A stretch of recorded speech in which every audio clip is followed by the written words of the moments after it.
السلام علیکم ویورز، آج کا پہلا سوال ہے عابد علی عابد،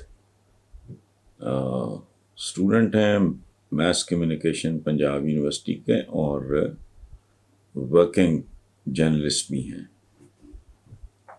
وہ کہتے ہیں جی کہ 3 وزرائے اعظم لیاقت علی خان، ذوالفقار علی بھٹو اور اب عمران خان کے ساتھ جو کچھ ہوا یا ہو رہا ہے وہ سب کے سامنے ہے۔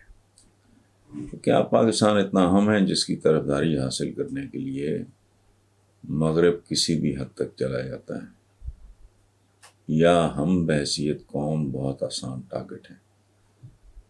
عامر صاحب، آپ کا سوال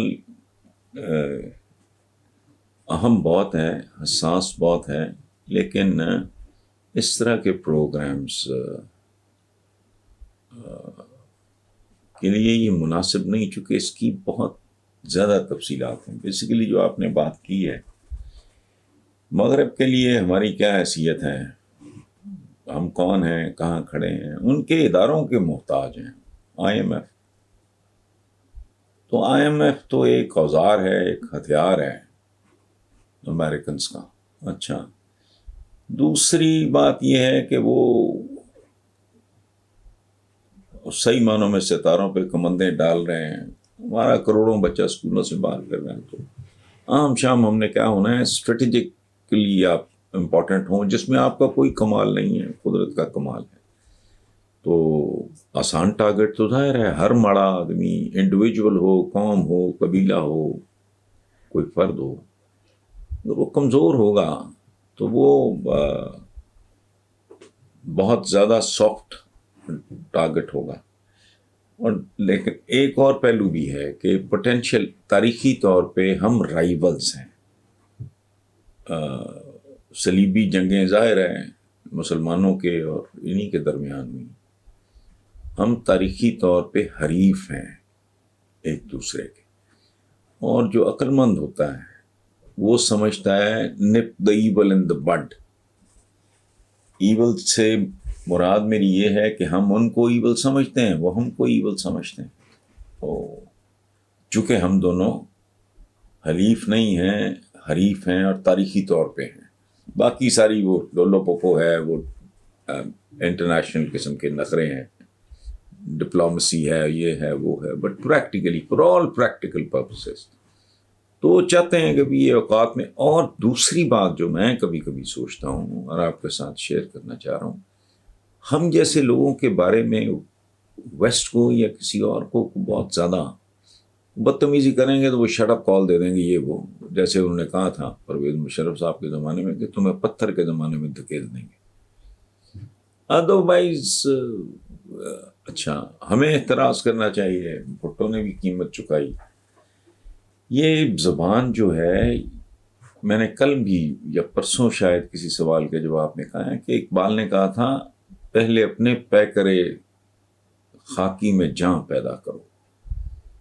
تو ہم وہ لوگ جو اپنی گلیوں اور محلوں میں اکٹھے نہیں ہیں، ہمارے اور طبقاتی تقسیم اپنی جگہ پہ، لسانی تقسیم اپنی جگہ پہ، مذہبی مسالک کے حوالے سے میں بات کروں، تقسیم اپنی جگہ پہ، ہمارے ذات برادری اپنی جگہ پہ، ہم تو کسی بھی جگہ، لیکن سٹل وہ چونکہ ہمیں ایول سمجھتے ہیں، ان کو ایول سمجھتے ہیں، وہ کہتے ہیں ٹھیک ہے، ان کو ایک ادھر ٹھاپ لگائی جائے، ذرا بھی اگر ان کو سر اٹھاتے دیکھو۔ باقی اگر آپ نے اس معاملے کو سمجھنا ہے، مغرب کو لیڈ کر رہا ہے اس وقت امریکہ، اس کے لیے یہ میں نہیں اس کا اس طرح جواب دے سکتا، ممکن ہی نہیں ہے۔ تو عالی شان وہم ہے،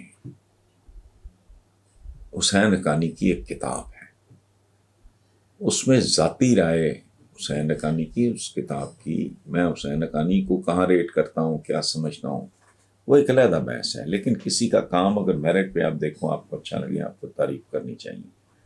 اپنی رائے نہ ہونے کے برابر ہے حسین حقانی صاحب کی، لیکن جو انہوں نے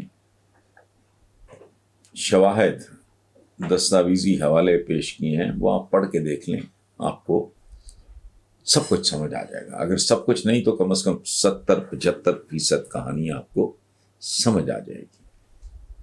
آخری بات میں عرض کر دوں آپ کو کہ ملک نام میدانوں، پہاڑوں، دریاؤں، سمندروں صحراؤں کا نہیں ہوتا، جنگلوں کا نام نہیں ہوتا، کھیتوں کا نام نہیں ہوتا، مکانوں کا نام نہیں ہوتا. ملک ہوتا ہے عوام سے. عوام کے آگے پھر دو، ایک ہوتی ہے اشرافیہ اجلاف، اور ایک ہوتے ہیں اشراف.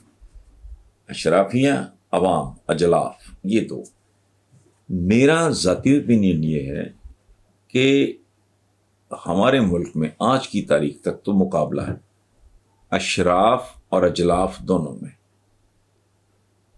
کہ کون زیادہ کرپٹ ہے. اب اس میں فرق آ جاتا ہے صرف جبڑے کے سائز کا. جس کا جبڑا ہے، یعنی جو اختیار میں ہے، جس کے پاس اقتدار میں ہے، وہ جبڑے کے مطابق پرچھے اتار رہا ہے. باقی جو کم تول رہا ہے، جھوٹ بول رہا ہے، اوپر اس نے اچھا پھل یا سبزی سجائی ہوئی ہے، نیچے گند ہے، اور وہ تول بھی نہیں ٹھیک رہا، اس کے اوزان بھی ٹھیک نہیں ہے، اس کی چونچ ہے. وہ پاکستان کی اتنی سی بوٹی اتار رہا ہے.